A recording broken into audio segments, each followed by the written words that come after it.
சிவாய நம. திருச்சிற்றம்பலம். ஞானாசிரியராகவும் ஞான குருவாகவும் எம்மை வழி நடத்தும் நம்பி ஆரூரர் திருவடிகளையும் அண்ணாமலை பெருமான் திருவடிகளையும் மனம் மொழி மெய்களால் வணங்கி மகிழ்கின்றேன்.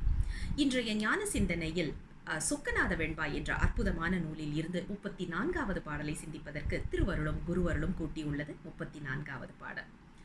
காலவசமோ கடியேன் வினை வசமோ ஞாலவசமோ அருளை நாடியே கோலமர சிற்பரானந்த வெள்ளம் சேர்ந்தறிந்தும் சேர்கிலேன் தற்பரா சொக்கநாதா.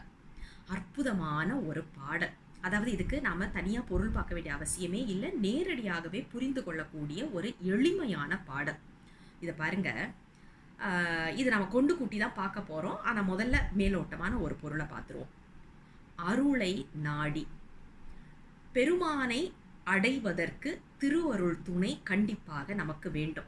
ஏன்னா திரோதானமாக இருந்து திருவருள் தான் நமக்கு மறைப்பாற்றலை கொடுத்து வினையை சுகிக்க வைத்து அதற்கு பிறகு அந்த திரோதானம் என்பது அருள் சக்தியாக மாறி பெருமானிடம் நம்மை அழைத்து செல்லும்.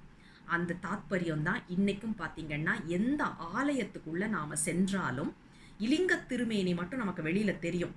ஆனால் பக்கத்தில் இருக்கிற அம்மையோட திருமேனி அவ்வளவா வெளியில் தெரியாது. உள்ளே போனாதான் நமக்கு தெரியும். அங்கே நின்று அந்த சிவாச்சாரியார் பூஜை பண்ணுறாங்க இல்லைன்னா அபிஷேகம் பண்ணுறாங்கங்கிறத அவங்க பண்ணலை, அங்கே இருக்கிற அந்த அம்மை தான் பண்ணுறாங்க. அதை தான் நமக்கு அதாவது நேரடியாக பெருமானின் அருளை நாம் வாங்க முடியாதுன்றதுனால தாய் உள்ளம் கொண்ட திருவருள் அதை வாங்கி நாம் எவ்வளவு ஜீரணிக்க முடியுமோ அவ்வளவு நமக்கு கொடுக்கின்றாள். அதனால தான் ஒவ்வொரு ஆலயத்திலையும் பார்த்தீங்கன்னா இலிங்க திருமேனி பக்கத்தில் அம்மையுடைய திருமேனி அங்கே இருக்கும். எல்லா ஆலயத்திலையும் அது இருக்கும். அதே மாதிரி பார்த்தீங்கன்னா அம்பலவாணரை நாம் வணங்கும் போது சிவகாமி தாயாரோடு மட்டும்தான் வணங்கணும். ஏன் அப்படின்னா நேரடியாக அவருடைய நடனத்தை நாம் உள்வாங்க முடியாது. அதனால தான் நமக்கு சிவகாமி தாயாரோடு இதை நாம் திருமுறைகள்லையும் பார்க்கலாம், சித்தாந்த நூல்கள்லையும் பார்க்கலாம். உண்மை விளக்கத்தில் மிக அழகாக எடுத்து சொல்லியிருப்பாங்க.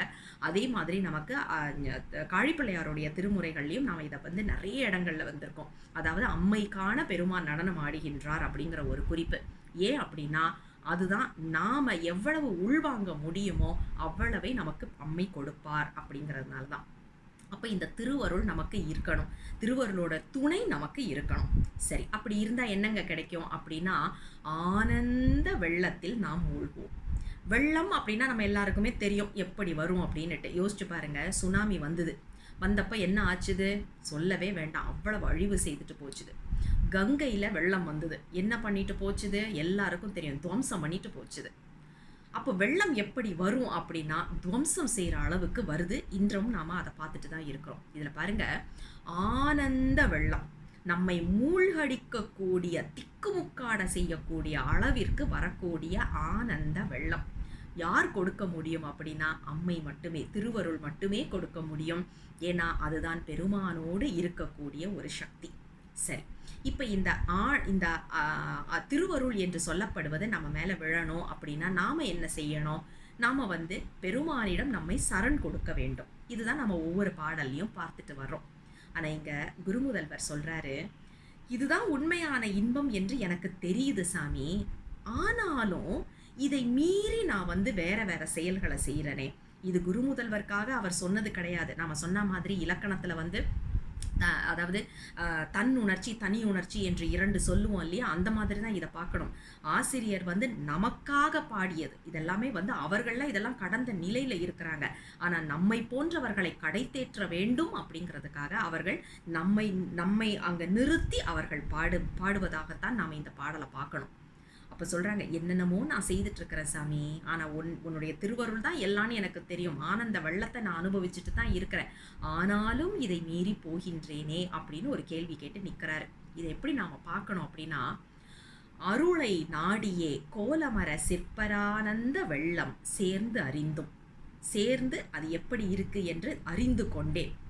ஆனால் அருளை நாடியே சேர்ந்திருந்தும் சேர்கிலேன் காலவசமோ, என்னால் அதிலேயே தங்கி இருக்க முடியலையே சாமி, இது என்னுடைய காலம் செய்த கோலமோலாம் பார்ப்போம் இல்லையா, அந்த மாதிரி காலவசமோ அப்படின்னு ஒரு கேள்வி கேட்குறாரு.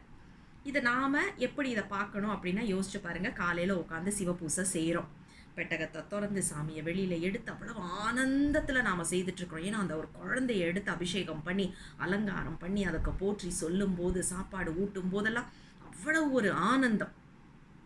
அந்த காலம் வரைக்கும் தான். மீண்டும் அதை ஒடுக்கி அந்த பெட்டகத்தை தூக்கி ஓரமாக வச்ச உடனே என்ன ஆகுது? இந்த உலகத்துக்கு வந்துடுறோமா? அந்த காலம் மாறி போச்சா? இந்த காலத்துக்கு வந்துடுறோமா? கால வசத்தினால என்னால் அதுலேயே இருக்க முடியலையே சாமி அப்படின்னு. இது அவருக்காக இல்லை, நமக்காக. ஏன்னா நாம் வந்துட்டு பூஜையை முடிச்சுட்டு கொடுக்குறோம், வேலைக்கு ஓடுறோம். வேலைக்கு ஓடும்போது பார்த்திங்கன்னா அந்த பிரச்சனை இந்த பிரச்சனைன்னு எல்லாத்துலேயும் நம்ம உட்காந்து உழஞ்சிட்டு இருக்கிறோம். என்னால் இந்த அருள்லேயே திருவருள்லேயே இருக்க முடியலையே, இது என்னுடைய கால வசமோ அப்படின்னு ஒரு கேள்வி கேட்டுட்டு அடுத்தது பாருங்க. திருவருளை நாடியே சேர்ந்திருந்தும் சேர்கிலேன் கடியேன் வினை வசமோ. என்னுடைய வினை காரணமாக என்னால் செய்ய முடியலையா சாமி?